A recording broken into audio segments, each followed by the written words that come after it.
watched then the plane go through the second tower. And seeing the point of entry, I knew that many of the people in my company would never get out. Because your people were in the second tower, weren't they? We were in the second tower. We were on 90, 94, 95, 96, and part of 97. And all I could see were the faces of all the people, but I knew exactly where they sat, had lunch with several of them the day before, had meetings in the morning. We had 6 people on the airplanes. We had probably 150 people in the buildings, all of which got out. Yeah.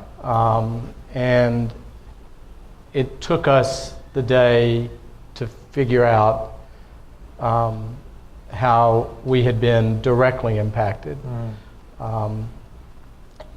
And it was an interesting time for our firm.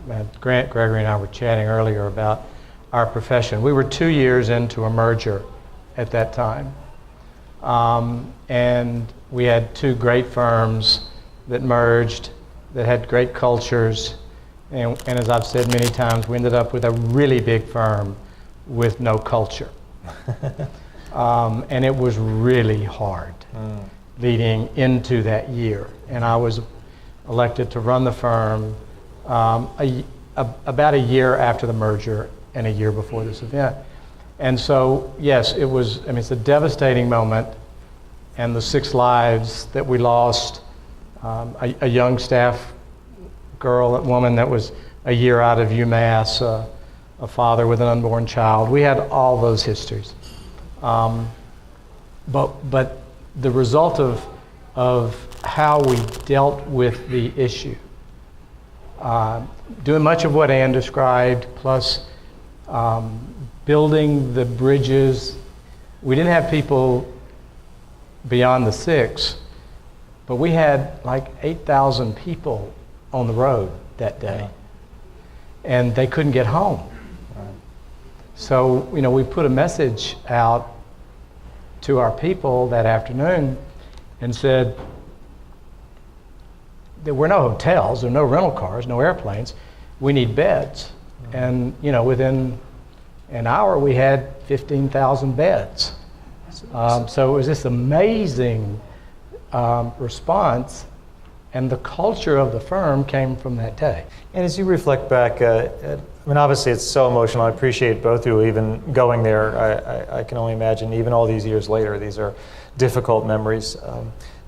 As you process it, what did you, would you have done something different in hindsight? Did you grow in your leadership style? I mean, here you, I don't know if you know, but Anne was deemed in all the media one of the most powerful women on Wall Street, right? That's how all the articles read about you. And I bet you felt pretty powerless during some of this. Oh, I did. I needed everybody.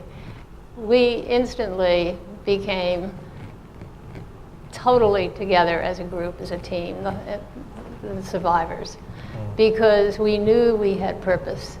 And when you have a crisis, you had purpose. Wow. You have a purpose.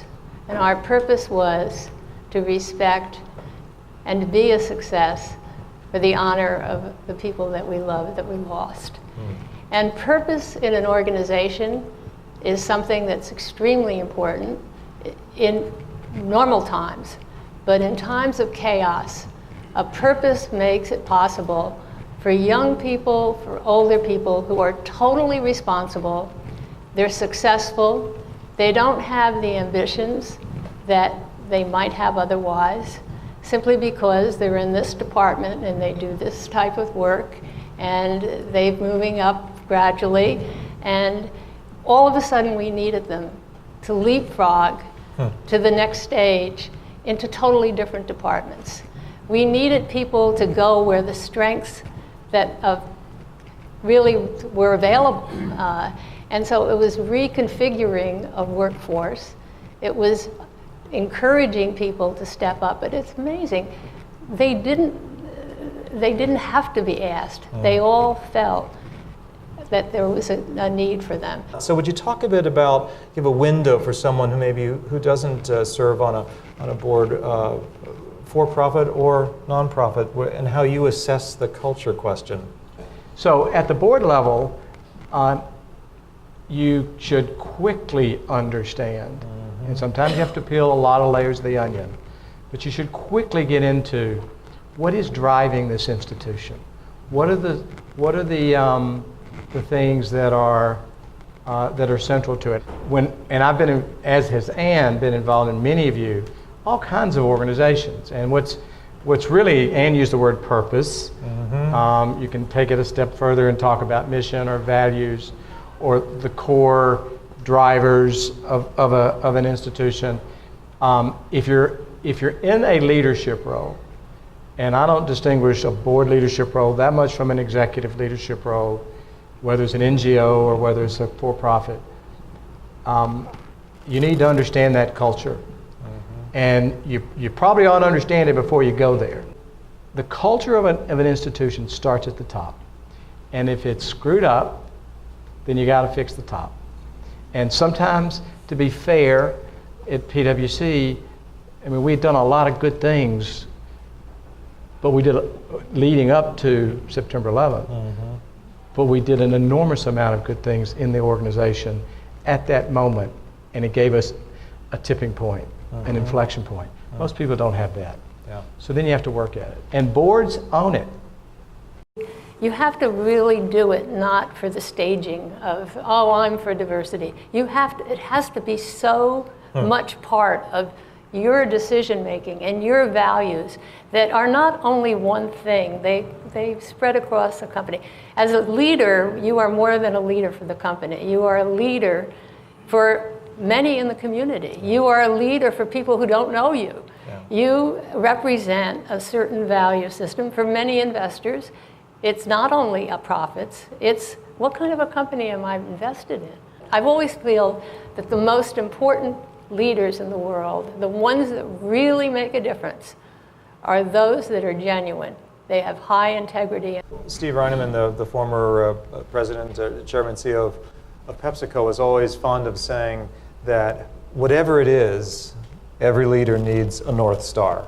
They need a moral compass. And whether it comes out of their faith, or their grandmother, or their uncle, their priest, their rabbi, everyone needs that North Star. And if you don't, sooner or later you will fail as a leader because you won't have the fortitude to have moral courage. People won't follow people like us or people like you in those moments of crisis. It doesn't have to be a deadly crisis. It can be you've got an activist in your company. Yeah. You've got a competitor that just cut prices and your margins just disappeared. We've got to change. They won't follow you if they don't feel like you are a person that they can trust and that they understand your values. And would you agree with that? This thread, the importance of a moral compass. One should have a moral compass, and I think that if you have a faith, it's much easier.